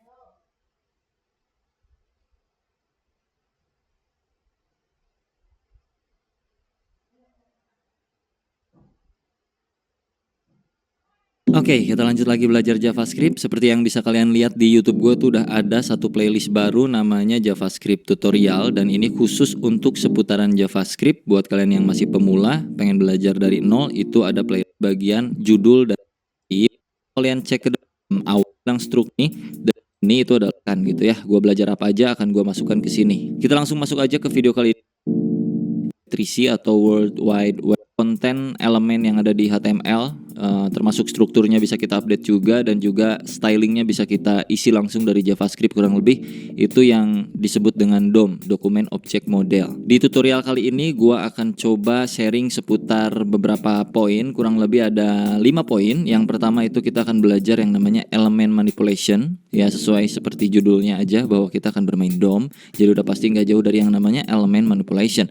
Kita akan belajar menambahkan elemen dari JavaScript langsung ke HTML-nya, ataupun memanipulasi datanya juga bahkan, atau menghapus dan lain-lain kurang lebih. Terus yang kedua, gue akan coba sharing seputar data selector di dalam JavaScript yang sering kita pakai aja gitu ya. Dan yang ketiga, kita akan belajar yang namanya styling langsung di JavaScript. Lalu yang keempat, kita akan belajar yang namanya event, dan juga yang terakhir itu nomor 5 ada tugas kecil. Untuk persiapan seperti biasa sama aja, masih pakai struktur folder yang terakhir kita pakai belajar di beberapa video pemula JavaScript di playlist gua.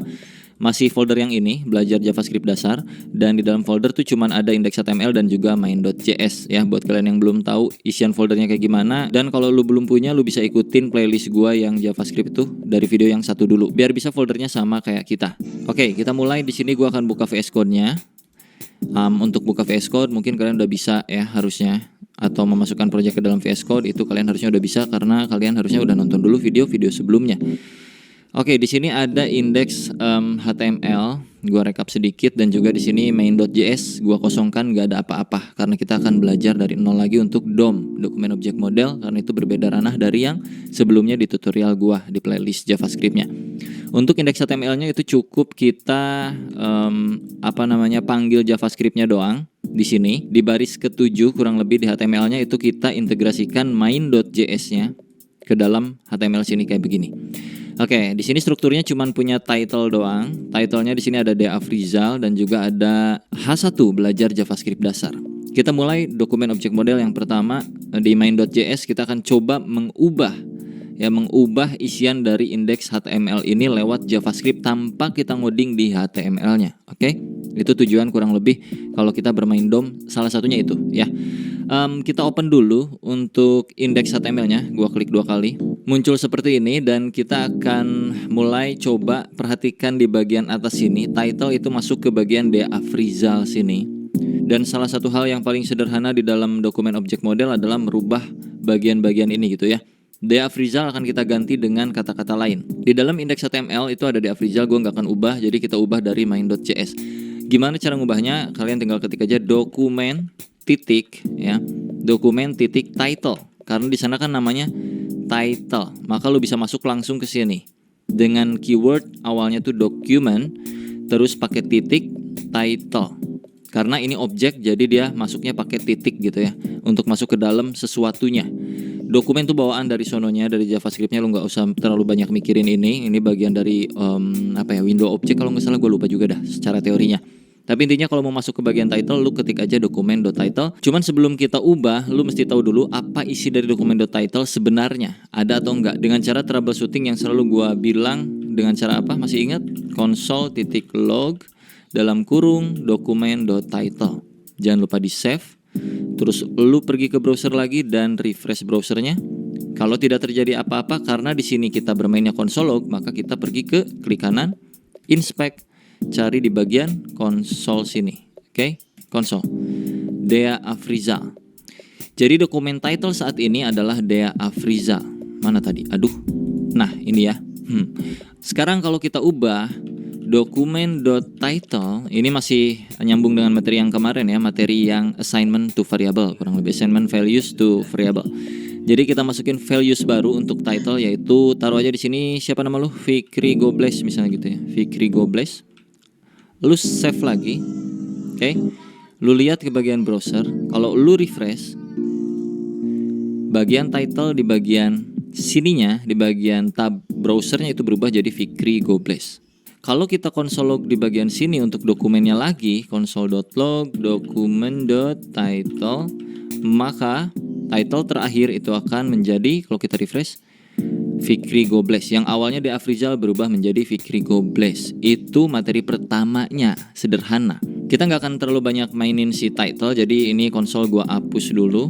Ini gua hapus. Kalau kita mau ambil isian HTML-nya, ini H1 ini, itu berarti dia kan ada di dalam body, maka kita bisa panggil dia lewat dokumen.body. Cara mengetahuinya seperti biasa, troubleshooting dengan cara console log dulu aja. Console.log, save. Lu akan lihat ada apa aja elemen yang ada di dalam body. Kalau kita refresh browsernya, body muncul ke sini. Dan isinya adalah H1 belajar JavaScript dasar bla bla bla bla bla bla. Sekarang gua akan hapus H1-nya biar kita bermain full dari JavaScript-nya aja. H1 di HTML-nya kita hapus semua. Oke, sisain cuman script doang sini. Dan ini kayak begini. Jadi kalau kita save di browser tidak akan muncul apa-apa. Dan kita akan munculkan lewat JavaScript di sini. Oke, dokumen.body itu kan isi dari bodinya. Nah, isi dari bodinya kita bisa timpah dengan sesuatu hal. Caranya, kita bikin variabel dulu biar gampang untuk dokumen bodinya. Bikinlah const body di sini sama dengan dokumen body. Jadi nanti untuk mengakses bagian elemen body itu tinggal panggil body tanpa harus panggil dokumen.body biar agak lebih ringkas gitu ya. Dan kalau lu mau isi bagian bodinya dengan sesuatu, lu bisa pakai yang namanya body append. Dalam kurung isi apa yang mau lu keluarkan di browser gitu. Taruhlah di sini seperti biasa ya, hello world. Hello world. Ya begitu. Save. Kalau lu refresh ke bagian sini, maka hello world akan muncul ke dalam browsernya. Yang artinya append itu untuk mengisikan sesuatu ke dalam sebuah elemen. Nah, di sini elemennya adalah si body. Ya, kalau body pakai sama dengan kayak title bisa nggak bang? Mari kita coba. Body sama dengan hello world. Save. Kalau di refresh nggak bisa. Assignment to a constant variable. Kalau ini gua ganti jadi let karena const adalah konstanta, nggak bisa diganti nilainya. Maka kalau gua refresh pun tetap nggak muncul apa-apa. Ya, karena berbeda. Untuk title memang seperti ini. Kalau untuk bagian body ke dalam itu kita pakai yang namanya append. Jadi di sini gua const aja dulu. Nah, kayak gini aja. Terus di sini tadi apa ya? Jadi gua lupa. .append, body.append, append atau append sih? Append aja ya ngomongnya. Hello world, maka dia akan muncul ke browser. Pada berhasil gak bro? Sampai sini harusnya berhasil ya. Oke, misalkan gua pengen bikin H1 lagi. Ya kan tadi H1-nya hilang. Jadi di bawah sini kita coba create element ya dengan cara document.create element. Ada tuh bawaan dari JavaScript-nya, document.create-element. Apa yang mau kita bikin di dalam sini? Ini muncul langsung kalau di gua di Visual Studio Code gua. Misalkan kita mau munculin H1 kayak gini. Udah save aja kayak gitu. H1 dulu. Kalau lu save ini nggak akan tercipta apa-apa karena masih kosongan. Si dokumen elemen create-nya ini masih kosong, belum diisi nilai apapun. Jadi nggak ada apa-apa di sini. Oke, tuh, cuman kayak begini hello world, nggak ada H1, nggak ada apa-apa di bagian elemen sini. Di bagian konsol pun nggak ada apa-apa juga. Untuk mengisinya itu bukan pakai append. Kalau append itu untuk body ya kurang lebih. Nanti sebenarnya kalian bisa pakai append juga untuk mengcombine sesuatu. Tapi untuk mengisi ini kalian bisa masukin dulu ini ke dalam variabel biar lebih enak lagi. Taruhlah cons H1 title misalnya gini ya, atau title doang dah. Ntar lu pusing lagi sama yang atas. H1 dah gini doang ya. Cons H1 sama dengan create element H1. Oke. Terus kalau mau diisi itu lu tinggal ketik aja H1 titik. Ada 3 cara nih di sini nih. Lu bisa pakai yang namanya inner text, inner HTML, ataupun bahkan lu bisa pakai yang namanya text content. Kayak begini. Taruhlah kita pakai yang text content ya. Text content sama dengan anjay ini H1 bro gitu misalnya. Kalau lu save terus lu reload lagi browsernya, masih belum muncul apa-apa. Kenapa? Karena ini masih ada di belakang, belum nampil ke bagian depan. Kalau pengen nampil ke bagian depan kita mesti append-kan ini kemana. Nah ini elemen tuh belum di dalam body, belum di dalam mana-mana. Supaya dia bisa masuk ke dalam body, maka kita append-kan ke dalam body dengan cara seperti ini. Body.append, aduh gak enak banget nyebutnya .append, apa yang mau di-append-kan? Yang mau di-append-kan kan tadi kalau di atas itu kan hello world ya, string langsung kayak begini. Nah sekarang gua pengen yang masuk ke dalam body itu bukan string ini, tapi elemen yang udah kita bikin ini H1. Ngerti gak tuh? Harusnya ngerti ya. Tinggal masukin aja ke sini H1. Oke, kalau lu reload browsernya, anjay ini H1 bro. Ada yang mau ditanyain gak? Kalau mau ditanyain sekarang, tanyain dulu di kolom komentar bro, biar gak pusing berkelanjutannya nanti gitu. Jadi kurang lebih ya gitulah ya. Intinya ini body kalau mau diisi bisa dengan cara append. Isian di body HTML sini tuh bisa dipakein append untuk mengisikan sesuatu. Apapun itu, mau string, mau elemen itu bisa. Tapi kalau string ya langsung aja kayak gini. Kalau elemen, syaratnya lo harus bikin dulu elemennya. Apakah H1, H2, H3, div, tabel ataupun lain-lain. Elemen atau elemen sih. Elemen lah, elemen ya. Nah di sini kan kita udah bikin H1 variabel yang nampung elemen baru dengan elemen H1 ya. Jadi kita bikin elemen H1 atau heading 1 yang artinya teksnya besar. Terus ini kan kalau kita sebaris ini doang belum ada isinya dong. Itu baru elemen H1 seolah-olah kayak begini doang nih kalau di HTML-nya. H1 tutup H1 kayak gitu doang. Terus di bagian sini itu kita isi teks kontennya yang artinya di tengah-tengah sini di dalamnya itu kita isi bro. Jadinya ini keluar seperti ini H1 anjay ini H1 bro gitu. Nah kenapa? Karena ya ini kan yang kita isi di dalam H1. H1 teks konten isinya anjay ini H1 bro. Nah kenapa kalau nggak di-append dia nggak muncul ke bagian browser? Karena kan ini mau dikemana ini H1 ini mau dikemana ini hasil akhir ini nih ya mau dimasukin ke dalam body dong. Karena kan HTML itu ada di dalam body kalau mau muncul ke browser ya kan. Jadi kita append lah. Apa yang di-append? Append H1 yang di-append gitu. Mengerti dong. Oke, lanjut ya. Kita coba bikin pakai yang lain-lain. Taruhlah di sini kalian bikin lagi elemen baru. Cons nama saya misalnya gitu. Sama dengan document.create-element pakai P aja misalnya ya kan. Terus lu masukin di sini P si nama saya variabelnya dot. Tadi kan teks konten nih. Kita coba pakai yang lain ya. Pakai inner HTML sama dengan Dea Afrizal. Ini sebenarnya sama aja teks konten inner HTML. Cuman ada perbedaan sedikit nanti. Tapi intinya sama-sama muncul ke bagian browser. Ntar gue jelasin. Kalau kita save dan kita reload, dia tidak akan muncul. Nah, Masih ingat kenapa dia nggak akan muncul? Karena belum di append, betul sekali. Jadi body.append itu kita masukin nama saya gitu ya. Save, kalau kita reload, boom, Dea Afrizal muncul. Oke, sekarang kita pakai yang satu lagi. Cons nama kamu sama dengan dokumen.createElement. P lagi dah, boleh, atau B dah. Nama kamu titik inner text sama dengan nama kamu siapa? Fikri Gobles. Kalau di refresh, ini di save ya, terus di refresh itu nggak akan muncul. Tapi kalau kita append nama kamu, save terus lu reload lagi, ada Fikri Gobles berupa tag B, Dea Afrizal berupa tag P, H1 Anjay berupa H1, hello world string kosong karena tadi di append di atas kosong. Jadi ini kita hapus saja. Begini. Pusing sampai sini? Seharusnya tidak ya. Nah, ini perbedaan ketiga ini salah satu yang paling mencolok adalah kalau kita injek lagi ke bagian, kok injek sih? Kita masukin lagi sebuah elemen ke dalam sini, taruhlah yang text content di sini ada i ya di dalamnya, i kayak gini. Terus di sini, oh jangan i, marquee gitu, marquee. Nah, tutup marquee-nya. Ini cara-cara jadul yang menakjubkan dulu waktu pertama kali ngoding. Nah, ya kayak gini ya. Ini kan elemen HTML yang membuat teksnya bergerak nih. Kita masukin semuanya ke sini.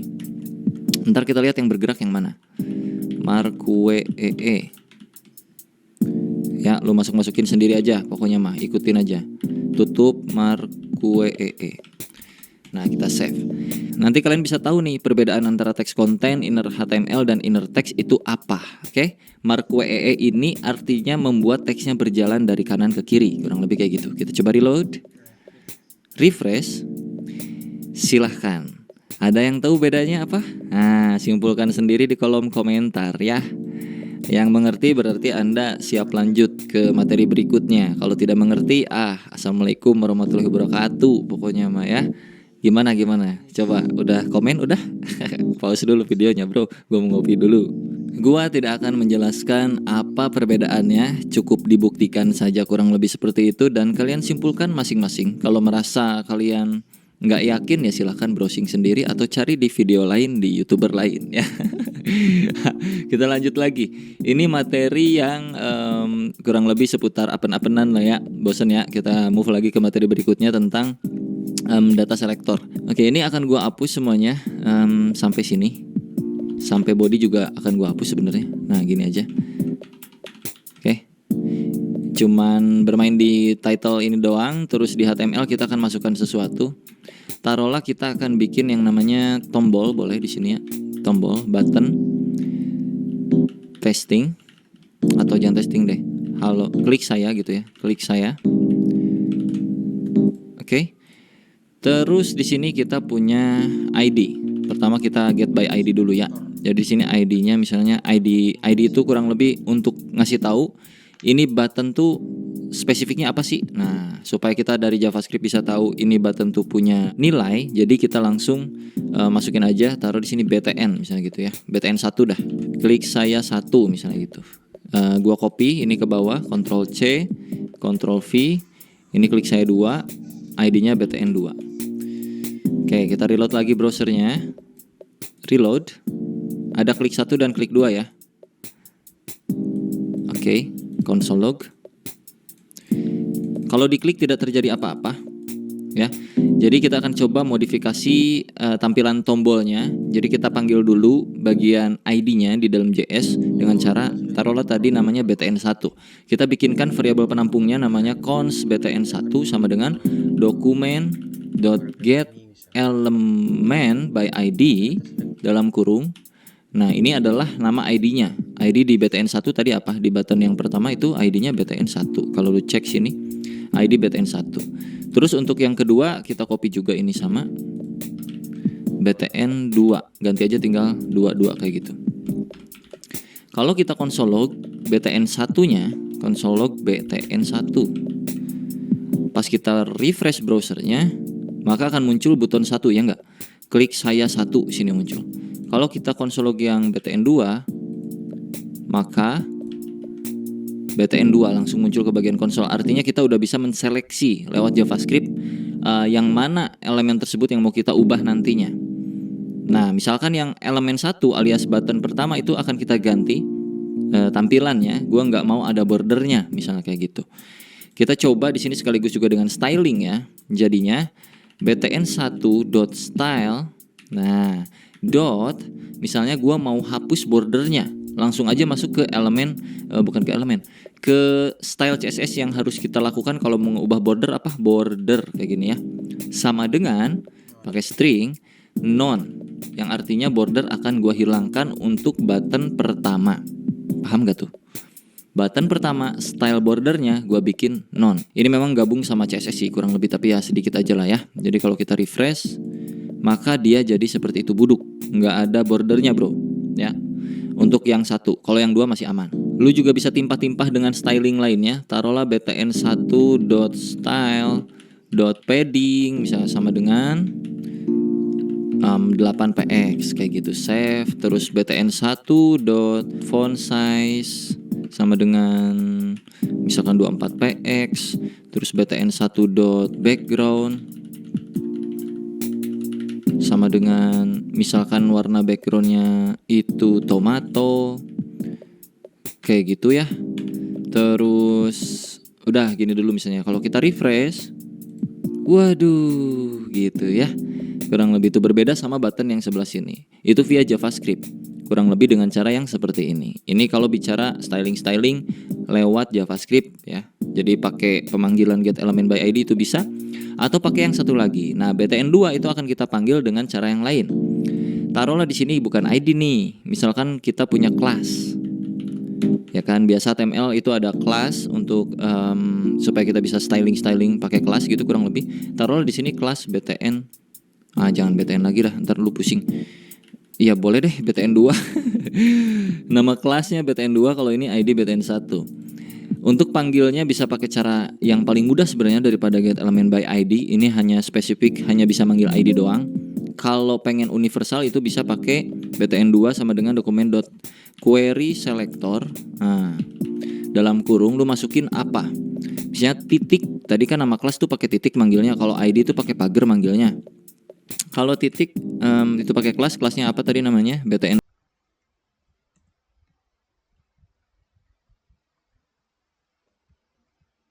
BTN2-nya itu menghasilkan hal yang sama kayak tadi.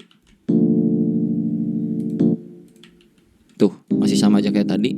Jadi, ini untuk data selector ya, untuk manggilnya bisa pakai getElementById. Nggak perlu lagi pakai pagar di sini, nggak perlu lagi pakai titik, tinggal langsung masukin aja spesial khusus untuk ID. Kalau query selector itu bisa untuk apa aja. Lo mau pakai pagar untuk ID bisa. Lo mau pakai titik untuk kelas juga bisa. Nah, di sini juga lo bisa langsung masukin untuk elemen HTML-nya mau apa. Misalkan lo mau munculin yang button ini, lo tinggal panggil aja langsung bisa kayak gini juga button. Cuman nggak spesifik jadinya ya, nggak tahu button yang mana karena kita akan masukin elemen button. Yang pasti nanti akan muncul yang pertama ini, ya. Yang ini nggak akan muncul di konsol log kita. Jadi kalau kita konsol log BTN2-nya atau BTN doang taruhlah ya, karena kita nggak spesifik mau cari apa yang mana, kelas yang mana, ID yang mana. Kita langsung ke semua elemen button itu kita cari, kita dapetin yang pertamanya yang mana. Misalkan kalau kita refresh, ya ini dapatnya yang saya 1 ini, gitu ya. Lanjut ke materi yang terakhir yaitu event. Jadi di tombol sini kita bisa punya event pak. Di yang 1 akan gua masukkan sebuah event namanya onClick. Sama dengan lu bisa pakein alert langsung. Ini nggak di dalam main.js ya, ini di HTML-nya langsung. Alert misalnya kayak gini. Aku diklik gitu misalkan ya. Pakai string 1. Jadi ininya string 2 di luar. Terus alert string 1 di dalam atau kutip 1 di dalam. Aku diklik, tutup lagi pakai kutip 2. Nggak boleh kutip 2 semuanya, nanti error. Jadi kalau di luar udah kutip 2, di dalamnya kutip 1. Atau di luar kutip 1, di dalamnya kutip 2. Harus agak beragam gitu bro ya. Namanya juga hidup, nggak boleh monoton. Harus ganti-ganti terus kayak gitulah. Pacar lagi ya. Refresh langsung. Kita coba reload. Dan kalau lu klik saya, maka aku diklik. Kalau yang ini kan belum, ya enggak? Nah, lu lakukan hal yang sama untuk yang bagian kedua ini. Ini untuk on click. Nah, kalau mau masukin on click ini ke dalam JS-nya itu pakai dua cara bisa ya. Pakai cara pertama itu langsung kita bikin function di JavaScript-nya, atau pakai cara kedua itu kita bikin sebuah event listener.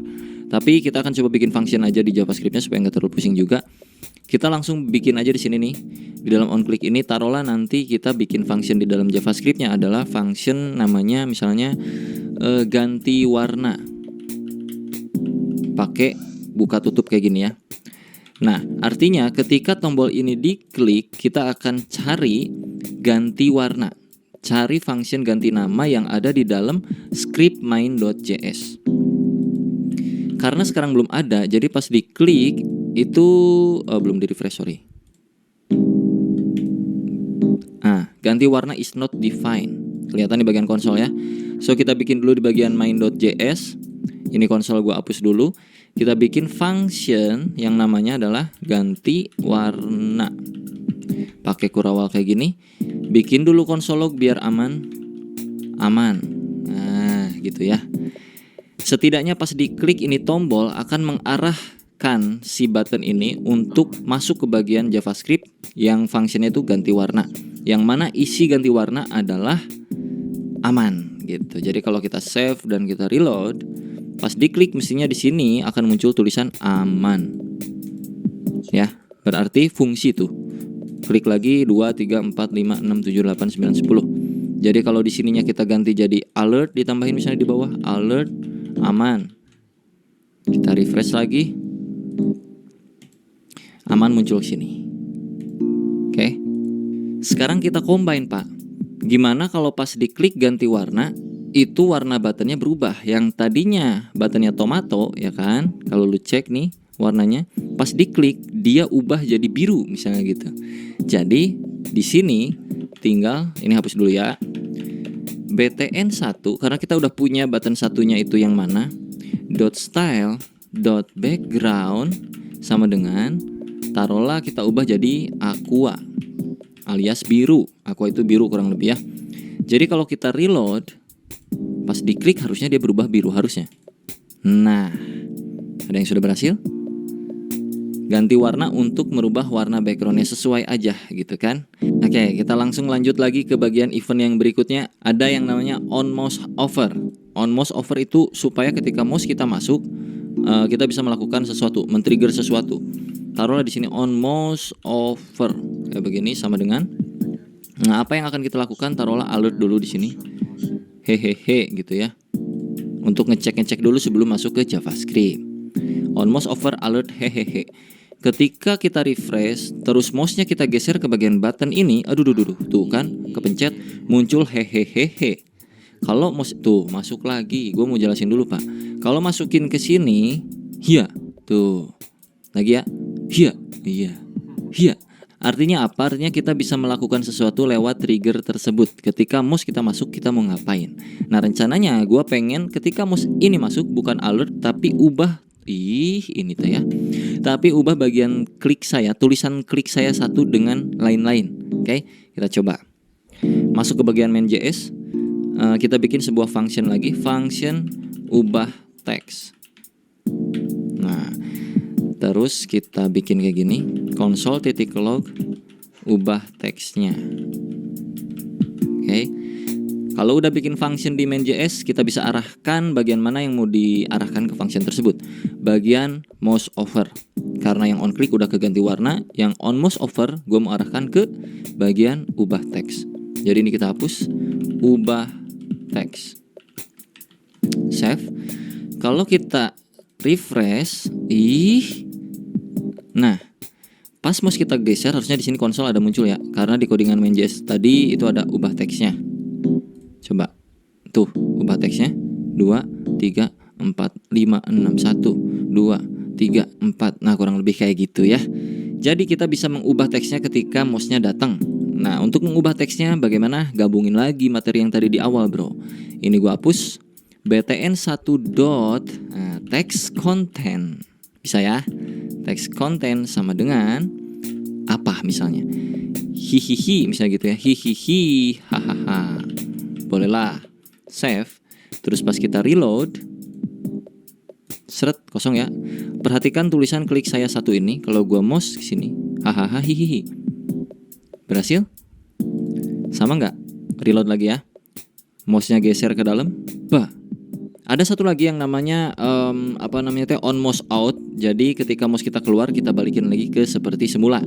Caranya di sebelah sini kita tambahin lagi on mouse out. On mouse out. Nah, sama dengan alert dulu seperti biasa. Out. Misalnya kayak gitu ya. Nah, kalau di save kurang lebih kayak beginilah hasilnya ya. Jangan lupa kita cek pakai alert dulu, terus kita reload. Kalau mouse kita masuk, klik saya akan berubah jadi hahaha hihihi. Kalau mouse kita keluar dari tombol ini, out. Rencana gua adalah pas keluar balikin lagi teksnya jadi teks yang original, yang mana sebelumnya adalah klik saya satu. Nah, kalau kita bikin satu function namanya itu function oritext misalnya gitu ya, alias mengembalikan lagi teks. btn1.textContent sama dengan klik saya satu tadi kan gitu ya. Jadi kita bisa arahin ke sini ketika mouse-nya keluar. Mana tadi? Nah, ini alertnya kita hapus, arahin ke ori text. Jadi kalau kita save ya, ini on mouse over ubah teks, on mouse out ori text. Ini codingannya. Kalau kita save dan kita reload, tuh dia bolak-balik terus. Klik saya satu, set, hahaha hihihi.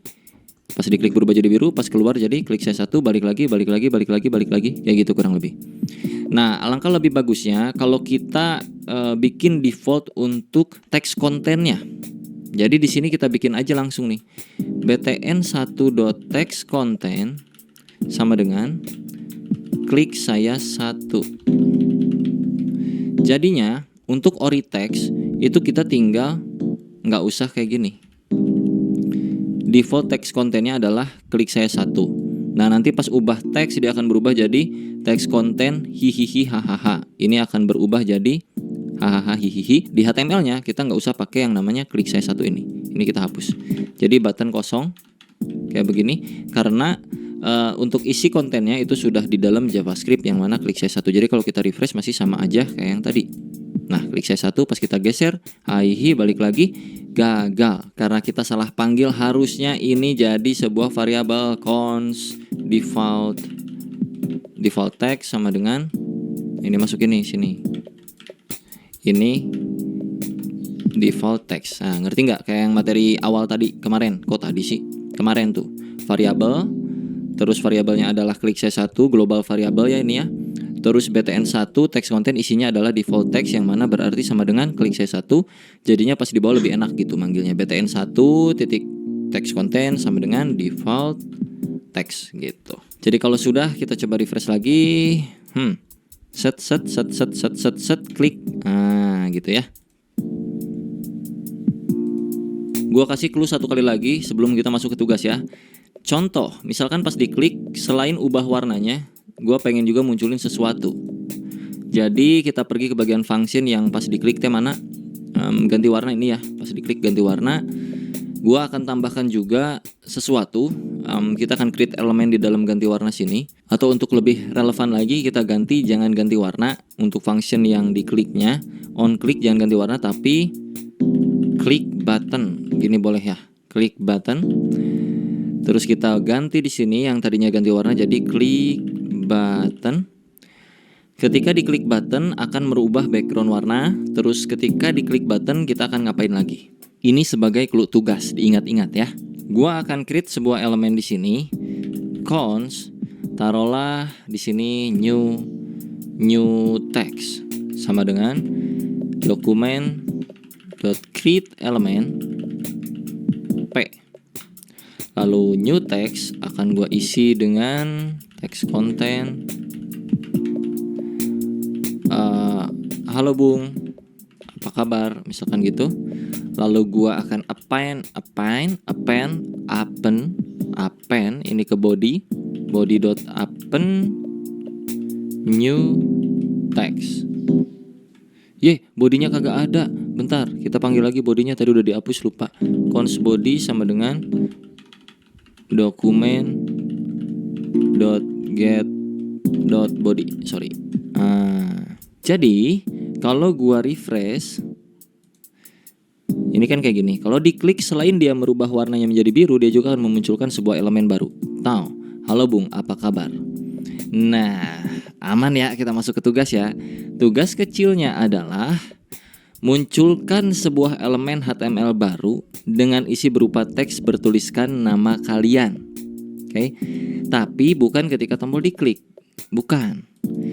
Tapi melainkan ketika tombol ini digeser ke sini, ya, digeser nih mouse digeser ke yang klik 2. Kalian kerjanya di klik 2 aja ya. Ketika mouse digeser ke bagian klik saya yang kedua ini, tombol yang kedua, pas masuk mouse-nya ke dalam, munculin sebuah teks di sini. Pas mouse-nya keluar, ubah warna teks yang baru. Taruh lagi nih ya, pas gua mouse-nya masuk sini kan muncul tuh elemen kayak begini. Siung. Nah, ini mouse masih di dalam nih. Pas mouse gua keluar, ubah warna si teks ini. Gimana? Mengerti kan? Itu tugasnya. Sangat-sangat mudah. Jadi buat kalian semua, semangat mengerjakan tugasnya. Kalau berhasil, dengan cara apapun terserah kalian, tergantung logik kalian masing-masing.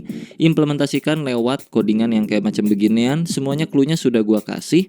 Jadi nggak ada alasan untuk tidak bisa mengerjakan harusnya, karena ini tugasnya sederhana. Jadi langsung aja di tag ke Instagram gue @dea.afrizal, langsung jangan lupa di follow, terus storyin, ntar tag gue, ntar gue restory bro kalau yang berhasil ya, di hari pertama ketika video ini rilis kalau kalian berhasil. Oke? Sampai jumpa di video berikutnya. Untuk tutorial JavaScript jangan lupa pantengin terus playlist JavaScript di gue. Nanti akan gue selalu update materi-materi yang dasar-dasar seperti ini sampai ke bagian nanti dalam-dalamnya. Oke, bye-bye semuanya.